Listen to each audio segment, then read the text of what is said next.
Hello, everyone. Ow.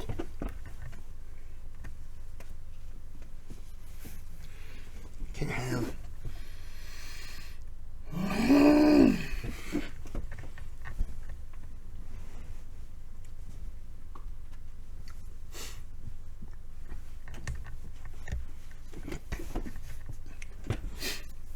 Okay, we're back. How about that? I got blankets on here and they keep falling out. It's really bothering me. Okay, so this is, I don't know, part 5, I think. Who's keeping track anymore? All right. I think I'm going to break this one here, and then I'll figure something out. Or I won't. I don't know. Video. Cut myself. Owie. After escaping the book Depository, Oswald boarded a bus right about here. But the assassination ground traffic to a halt, so Oswald soon left the bus and hailed a cab.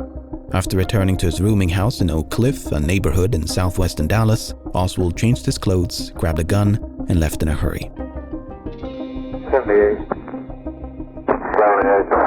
You are in the Oak Cliff area, are you not? The line's too low. You will be at large for the emergency to come in. Police patrolman J.D. Tippett encountered Oswald some 45 minutes after the shooting, a bit further south, right about here. As soon as Tippett stepped out of the vehicle, Oswald drew his gun and fired 4 shots in rapid succession. Hello, police operator? Go ahead, it says news. Hello, we've had a shooting out here. Where is it at? Between Marsalis and Buckley. It's a police officer. Somebody shot him. What's this? 404 10th Street. 78. It's in a police car. Notify one that the officer involved in the shooting, which is Officer J.D. Tippett, we believe, was pronounced DOA at Methodist 128. Well, any indication that it has any connection with this other shooting? This is the one thing that makes me know, without a doubt, that he was involved with the assassination. Because I can't commit to saying he did it, and I can't say he didn't do it, but this lets me know he was involved, because why would you take a gun and then just shoot a cop? Definitely guilty. I just don't... Well, the descriptions on the suspects are similar. It is possible.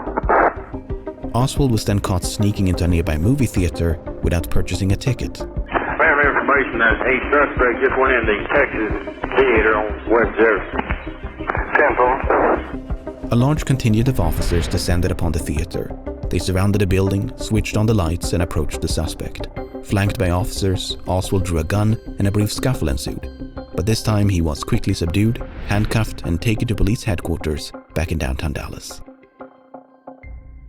Over the next 2 days, between his arrest and untimely death, Lee Harvey Oswald was interrogated by members of the Dallas Police, FBI, Secret Service, among others.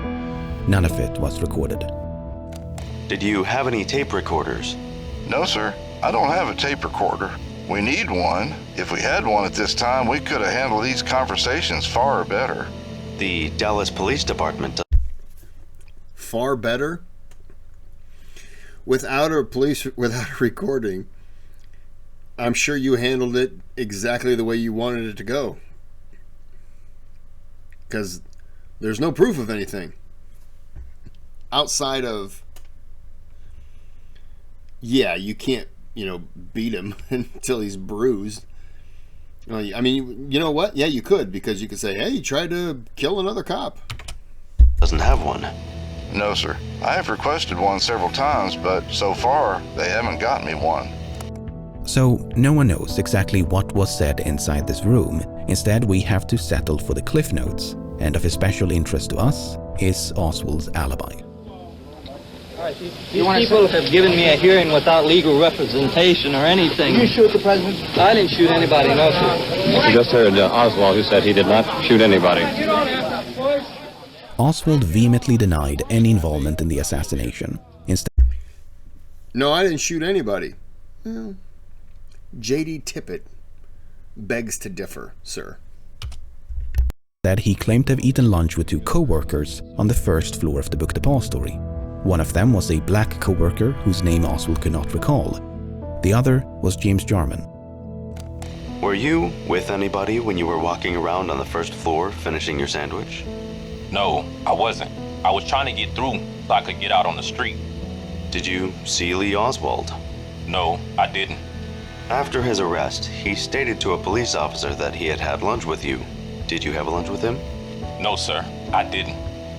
But according to another interrogator, Oswald's claim was not to have eaten lunch with Jarman and this unnamed co-worker, but merely that he saw them pass through the lunchroom while he was eating. Oswald stated that he had eaten lunch in the lunchroom at the Texas School Book Depository alone, but recalled possibly 2 black employees walking through the room during this period. He stated possibly one of these employees was called Junior and the other was a short individual whose name he could not recall, but whom he would be able to recognize. So according to this version of events, Oswald's alibi was that he possibly saw 2 co-workers, one whose name he could not recall, enter and traverse the lunchroom, together or separately, during an unspecified period of time. But this also could have been after the shots. He's down in the lunchroom and they come, tearing butt cheeks through there because they're trying to get out of there. They're not paying attention to who's in the lunchroom. They couldn't care less. Somebody's shooting. Whether Oswald claimed to have eaten lunch with or in proximity of his colleagues, it makes no difference because neither alibi could be substantiated. Instead, James Jarman had last seen Oswald taking an elevator upstairs sometime between 11:30 and 12 o'clock. William Shelley and Eddie Piper had last seen Oswald roaming about the first floor around noon, at which time Oswald had told Piper that he was either going out or going up to eat lunch. Then there's the account of Charles Givens. You may recall that Givens is officially recognized as the last person inside the book depository known to have seen Oswald before the assassination. Their encounter was fixed at 11:55 and is supposed to have taken place on the 6th floor. But prior to relating this version of events, Givens had reportedly told the FBI that he saw Oswald on the 1st floor at 11:50, a statement which he later denied ever making. Either way, Oswald being on the 1st floor at noon does absolutely nothing to prevent him from being on the 6th, half an hour later. Unless Carolyn Arnold is to be believed. I think so many people distance themselves from Oswald on this day because if he is the shooter, their perceived thought is they're questioning me because I was near him at 11:50 or 12 o'clock or 12:15 or 12:20. So if I was with him, then clearly I had something to do with it. And I think that's why a lot of people might be changing statements, misremembering things. That's just strictly my opinion on that.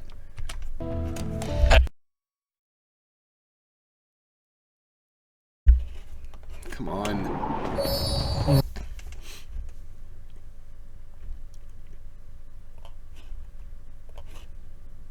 Okay, back to the video. As Mrs. Arnold was standing in front of the building, she stated she thought she caught a fleeting glimpse of Lee Harvey Oswald standing in the hallway between the front door and the double doors leading to the warehouse located on the 1st floor. She could not be sure that this was Oswald, but she said she felt it was and believed the time to be a few minutes before 12:15 p.m. So that would be about here. In a subsequent statement, Arnold claimed to have gone outside as late as 12:25, thereby pushing the time of her potential ground floor sighting of Oswald as close as 5 minutes before the shooting. Putting aside the fact that her observation was described as a fleeting glimpse and that she could not be certain of the man's identity, Arnold herself will later deny it ever happened. That is completely foreign to me. It would have forced me to have been turning back around to the building when, in fact, I was trying to watch the parade. Why would I be looking back inside the building? That doesn't make any sense to me. Instead, Arnold claimed that this encounter had actually taken place in the 2nd floor lunchroom. I do not recall that Oswald was doing anything. I just recall that he was sitting there in one of the booth seats on the right-hand side of the room as you go in. He was alone, as usual, and appeared to be having lunch. I did not speak to him, but I recognized him clearly. The problem with both of these accounts is that none of her colleagues reported anything remotely similar. Whether it was the first or second floor, Oswald was apparently invisible to everyone but Arnold. Besides, it took Arnold 15 years to relate her revised version of events. Not ideal for such a time-sensitive issue. That being said, depending on what conspiracy theory you're willing to entertain, there are ways to interpret what Oswald told his interrogators so that it aligns with either one of Arnold's accounts. Take this one, for instance. Oswald stated he was present for work at the book depository on the morning of November the 22nd, and at noon went to lunch. He went to the second floor to get a Coca-Cola and returned to the first floor to eat lunch. Then he went outside to watch the presidential parade. This claim is interesting because in the early days of the assassination, it appeared to be supported by photographic evidence. But this figure was quickly identified as Billy Lovelady, a man who bore such a close resemblance to Oswald that when footage of Oswald first appeared on television, Lovelady's stepchildren thought it was him. Wow. Now, speaking only for myself here, really? Am I missing something here? Because they're not exactly doppelgangers, right? No, they're not, but they do have a similar feature. I can see both of them in that.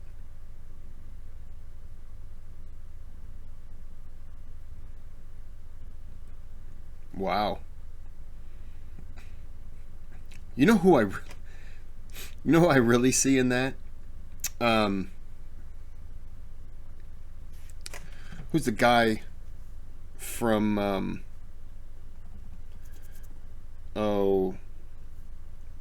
bear with me.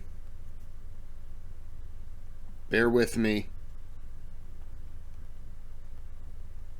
Bear with me. Okay, you know who I see right there? I see... Why would you be able to see? I see Paul Walker from Fast and the Furious. That's who I see right there. Back to the video. Anyway, in recent years, another such figure, this time with even fewer pixels to work with, has once again been the subject of debate. Because this much of a person can't be positively identified, some believe it, therefore, it must be Oswald. That could be Lee Harvey Oswald. Let me say that again. That could be Lee Harvey Oswald. That could be an overweight me without the beard. That could be Mike Ditka. That could be anybody. Anybody with your imagination. On the other hand, Oswald explicitly denied watching the motorcade when he spoke with another interrogator, not to mention that his presence outside went completely unnoticed by all those who did watch the motorcade. Now, there's one final account of Oswald's supposed alibi that stands out from the rest. It stands out because it really skirts the line of self-incrimination. When asked as to his whereabouts at the time of the shooting, Oswald stated that when lunchtime came and he didn't say which floor he was on, he said one of the black employees invited him to eat lunch with him, and he stated, "You go on down and send the elevator back up and I will join you in a few minutes." Before he could finish whatever he was doing, he stated the commotion surrounding the assassination took place. And when he went downstairs, a policeman questioned him as to his identification, and his boss stated that he is one of our employees, whereupon the policeman had him step aside momentarily. Following this, he simply walked out the front door of the building. If this is an... Well, that doesn't make any sense. So why would you leave the building? Why wouldn't you go to the cafeteria or whatever it was and then say, hey, look, I don't want to eat lunch. I just want to get out of here. If this is an accurate recollection of what Oswald said, he placed himself on a floor above the second at the time of the shooting. While he neglected to mention which floor, he described a conversation between himself and an unnamed black co-worker, which sounds remarkably similar to the one described by Charles Givens. This would mean that Oswald, seemingly by accident, placed himself on the 6th floor during the shooting. Oh no. After that horribly confusing mishmash of stories, what have we learned? Well, Oswald appears to have contradicted himself by offering multiple alibis. It's also possible that what he said was misunderstood or otherwise misrepresented by the interrogation participants. As mentioned at the beginning of all this, we don't actually know what Oswald said. This is all based on second-hand accounts related days, weeks, or even months after the assassination. But the main takeaway has to be the lack of corroboration. With the exception of Carolyn Arnold, a highly unreliable witness, no one laid eyes on Oswald between roughly noon and the shooting. At least, no one inside the book Depository.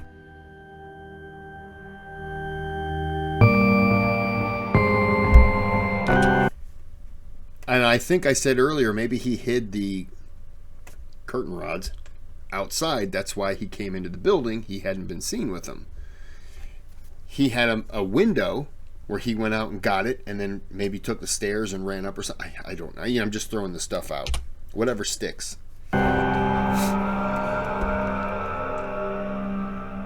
Sorry, I'm getting a bunch of messages. Among those who witnessed the sniper in the sniper's nest, Howard Brennan was the only one who thought he could identify the gunman. At least, that's what he stated initially. Within a few hours of the shooting, Brennan had become far less certain. Upon arrival at the police station, Mr. Brennan said, "I don't know if I can do you any good or not, because I've seen the man that they have under arrest on television." And he said, "I just don't know whether I can identify him positively or not." Because he said that the man on television was a bit disheveled and his shirt was open or something like that. And he said, "The man I saw in the book Depository was not in that condition." Brennan was then brought down to the basement of the police station to view a lineup of suspects. Among them was Oswald. Mr. Brennan looked very carefully and he said, "I cannot positively say." I said, "Well, is there anyone there that looks like the man in the book Depository?" He said, "Well, that second man from the left, who was Oswald, he looks like him." Then he repeated that the man he saw in the book Depository was not disheveled. So that's not ideal. While Brennan did pick Oswald from a lineup, that identification was far from certain. But if Brennan is to be believed, this uncertainty was not genuine, but merely an act intended to protect his family. I believed at that time, and I still believe, the assassination was a communist activity. And I felt like there hadn't been more than one eyewitness. And if it got to be a known fact that I was an eyewitness, my family or I, either one, might not be safe. Well, if you wouldn't have identified Oswald during the lineup, might he not have been released by the police? No, I already knew they had the man for murder, and I knew he would not be released. The murder of whom? Of Officer J.D. Tippett. Well, what happened in between to change your mind that you later decided to come forth and tell the FBI that you could identify him? After Oswald was killed, I was relieved quite a bit that as far as pressure on myself of somebody not wanting me to identify anybody, there was no longer that immediate danger. Mr. Brennan, could you tell us now whether you can or cannot positively identify the man you saw in the 6th floor window as the same man that you saw in the police station? I could at that time. I could, with all sincerity, identify him as being the same man. So, according to Brennan, within a few hours of the assassination, he'd become concerned that it was the product of a communist conspiracy. He feared that should he attempt to identify the gunman, he could become a target and thereby endanger his family. Did you and your wife discuss any aspect of the assassination and you being present more or less at the scene of the assassination? Yes, we discussed it. We talked. I talked of moving her and my grandson, who was living with us at that time, and my daughter, moving them out of town somewhere in secrecy. My wife seemed to think that a person can't get away wherever they go. So when Brennan was brought down to view a lineup later that evening, he feigned uncertainty to protect his family. I understand why you would withhold information. You think it's a communist plot, a government plot. You're just a person going against a government political party, this or that, mob, whatever it is, you got to feel so insignificant. And it's never really the person who will come out and say, this is what I saw. You know, in those instances, that's the word. It's not always those people that get targeted, but it's the people around them. I'm not married, I don't have kids, but I completely understand the fear of any retaliation against what you say is going to go after them. You could have somebody drive past your kids walking to school and just, hey, I saw your dad on TV. Tell him if he doesn't shut up, there's going to be some problems. Terrify him. Send some flowers and a note to the wife with a little, hey, tell your husband to keep his mouth shut because I know, we know where you work. I mean, that, I get it. Completely get it. At least, so he claimed. I leave it up to you to decide whether to believe or disbelieve Brennan's story. I can't say I believe, disbelieve, but I understand why that would be an issue.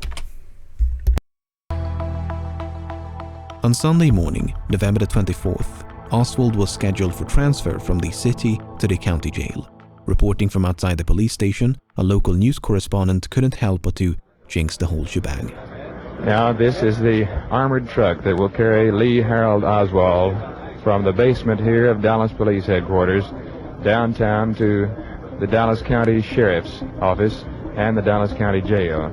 Strict security precautions have been exercised from the very beginning and have been even increased this morning as fear arises and grows stronger that someone may attempt to take the life of the man accused of murdering the President of the United States. What foreshadowing. He's been shot. Lee Oswald has been shot. The doctors at Parkland Hospital said that the single shot could scarcely have done more damage to a body than that shot did to Lee Harvey Oswald. It penetrated his spleen, his pancreas, the aorta, the kidney, and the liver. Oswald expired at 1:07 p.m. He died at 1:07 p.m. We have arrested the man. The man will be charged with murder. Who is he? The suspect's name is Jack Rubenstein, I believe. He goes by... Yeah, Jack Ruby. By the name of Jack Ruby. That's all I have to say.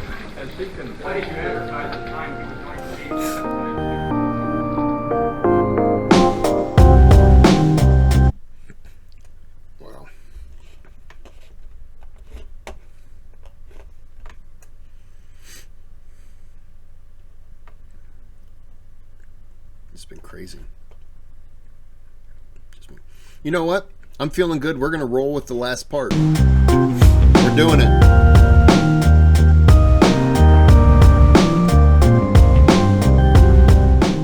Throughout this video, we've encountered witnesses who not only contradicted each other, but also themselves. Central to many arguments of conspiracies that these contradictions represent attempts by the conspirators to conceal the truth. To give you an example, Charles Givens initially claimed to have seen Oswald on the first floor at 11:50. Then he denied ever saying that and claimed to have spoken with Oswald on the 6th floor at 11:55. Some authors have found this change a bit too convenient and suspected Givens was coerced to change his story by the conspirators. In support of that conclusion, we have this document in which Dallas Police Lieutenant Jack Revel said the following. Lieutenant Revel stated that Givens had been previously handled by the Dallas Police Department on a marijuana charge, and he believes that Givens would change his story for money.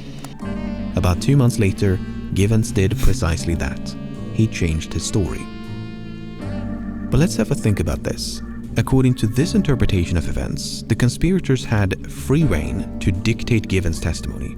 They could have told him what to say or perhaps rewritten his testimony after the fact. You may recall that is precisely what Victoria Adams claimed and Carolyn Arnold implied earlier in... I'm sorry. Why would you... Oh, okay. Okay. You're getting... The conspiracy would be you're getting other people to change their story so that it links Oswald to the crime, is what my guess would be. The video, that someone had put words in their mouth by altering the written record. Okay, so wielding that near limitless power, what words did the conspirators choose to put in the mouth of Givens? Well, they supposedly invented a brief conversation about lunch in elevators away from the sniper's nest more than half an hour before the shooting. I guess I saw Oswald sitting in the sniper's nest, or even I saw Oswald carrying a large package heading for the sniper's nest, was a bit too on the nose. The same is of course true of every other witness in Dealey Plaza. Apart from the doubtful identification by Howard Brennan, no one could actually place Oswald in the sniper's nest at the time of the shooting. I really cannot stress this enough. It apparently did not occur to the conspirators to have at least one witness unambiguously identify Oswald as the assassin. Better yet, take a photograph. For all this talk of witness coercion and evidence tampering, that seems like a bit of an oversight. What I'm trying to illustrate is that it's surprisingly trivial to pluck a stray document here, an unfounded allegation there, and sprinkle in some thoughts about means and motive, and you'll end up with a conspiracy theory that, at least on the surface, sounds convincing. Whether it's organized crime, a foreign government, or domestic agency, there's enough material here to make a compelling case against countless groups and individuals, something upon which many authors, filmmakers, and others have capitalized to great success. I don't know if all of them are right or wrong. This video clearly doesn't cover enough ground for me to determine that. But to ascribe a conspiratorial motive to anything remotely suspicious seems irresponsibly black and white for a case so clouded by shades of grey. A person acting in a way that's unlawful, unethical, untruthful does not prove they colluded in a plot to assassinate the President of the United States. Such thrilling leaps of conspiracy make for entertaining stories, but that doesn't make them true. Remember Thomas Ollier? He was the journalist filming on the 6th floor during the initial search for the assassin. Decades later, Ollier began accusing officers of tampering with the evidence, staging photographs, and lying on their oath. The veracity of those allegations aside, the fascinating thing about Ollier is that he never believed Kennedy fell victim to a conspiracy. Ollier had a refreshingly nuanced take on the assassination by recognizing that evidence of corruption is not the same as evidence of conspiracy. Sloppy police work neither began nor ended with the Kennedy assassination, and people lie for all sorts of reasons. Loyalty, embarrassment, fear, pride, attention, power, money. There's no shortage of motivations to choose from. Besides, what kind of clueless masterminds would allow a cameraman to casually film their supposed cover-up? Yeah. Something I found myself doing a lot while making this video was attempting to view the assassination from the perspective of the alleged conspirators. You could, for instance, question the logic of placing an assassin in this specific window, a window in which he ran the risk of being caught red-handed by other workers inside the building. A window in which he could have easily been and actually was spotted by spectators in the approaching motorcade. A window from which his view was partially obstructed by a tree.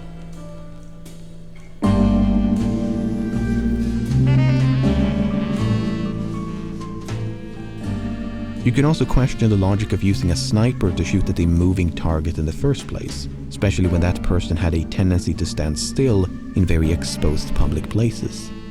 If Oswald acted alone and the assassination was a crime of opportunity, these less than ideal choices start to make a lot more sense. He found himself at the right place at the right time, had mere days to prepare, and used the only building to which he had access. But for a group of conspirators to handicap their own assassination plot requires a bit more ingenuity to explain. He was a patsy, he was supposed to get caught, there were multiple assassins, you know the drill. But there's so much of that in this case. So much had to go just right for a conspiracy and the subsequent cover-up to succeed. From the roundabout process by which Oswald was hired at the book Depository to the selection of the motorcade route. From Oswald's narrow escape and subsequent arrest to him being given multiple chances to speak with the press. From the supposed tampering, suppression and planting of evidence to dozens of expert witnesses being successfully fooled or coaxed to lie under oath. Not only would a plan as complex and prolonged as this one have been difficult to predict with countless points of failure, but it seems, and excuse my language here, a bit overkill.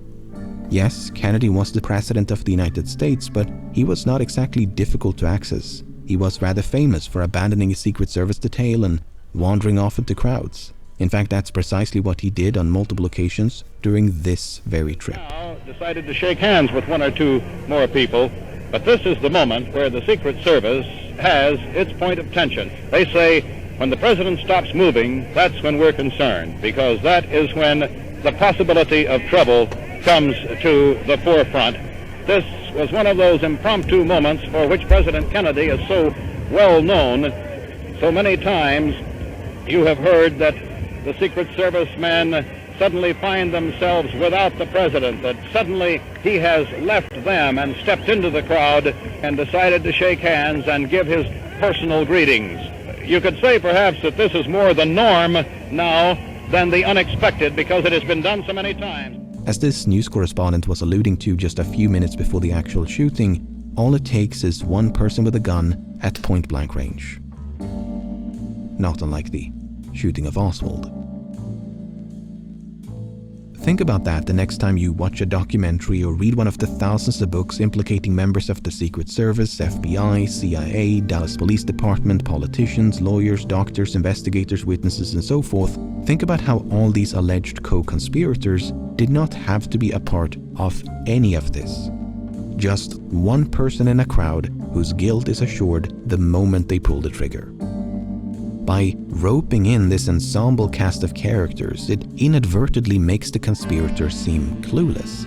I like to imagine a conference room, and up against the wall stands a board upon which they've mapped out the whole thing. All the people they need to manipulate, all the evidence they have to fabricate, the entire patchwork of needless risk-taking laid out bare before them. And they looked at that, and then looked at each other and went, "Yep, that's a solid plan." But even then, even if we assume the conspirators didn't really think it through or, I don't know, made it up as they went along, that doesn't really jive with them not getting caught. Something that would have taken a lot of planning, skill, and ingenuity. So, I guess you somehow have to convince yourself that they were clueless enough to wing the crime of the century, yet clever enough to get away with it.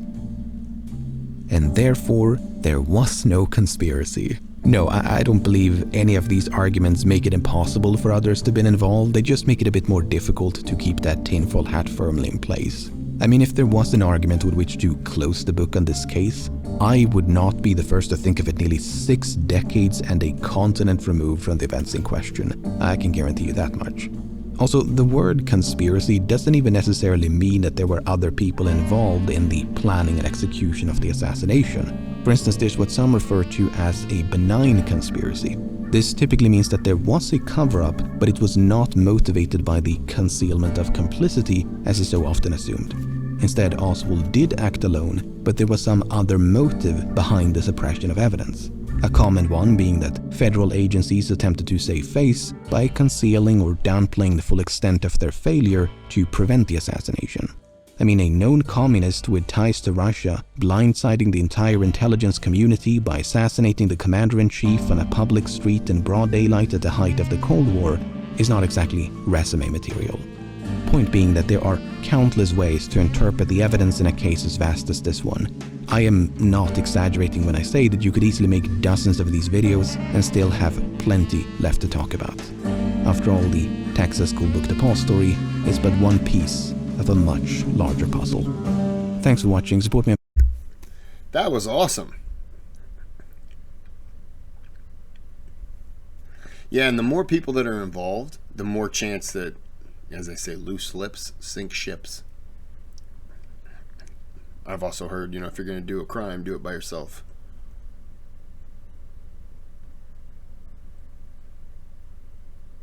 Unless you do that crime and then you escape and then you get a gun and you kill a cop. because that doesn't make you look suspicious. Okay. Yeah, I still don't know where I stand. He's involved. I couldn't tell you he's the shooter. That's the sad part. I don't think there's this vast conspiracy, but I do think he was involved. Now, I'm not saying that there wasn't a second shooter, but if there was, to me, it's not some giant conspiracy. It could have just been two people. I don't know. There's a thanks button on the channel. You can click on that and donate. Any donation. Hiccup burp is appreciated. Another one is appreciated. You can subscribe to the channel if this is the kind of stuff you like. I also do nude belly dancing videos on YouTube, so don't watch those. And give a thumbs up, because that helps. If you want to give a thumbs down, you can. I have this really good device that if you get like acne or anything like that, that I can help relieve the acne, and so you shouldn't get any more. It's called a hammer, and I just bash those things in. So thanks for watching. This is a great video. LEMMiNO is the great channel, and have a good day, have a good night.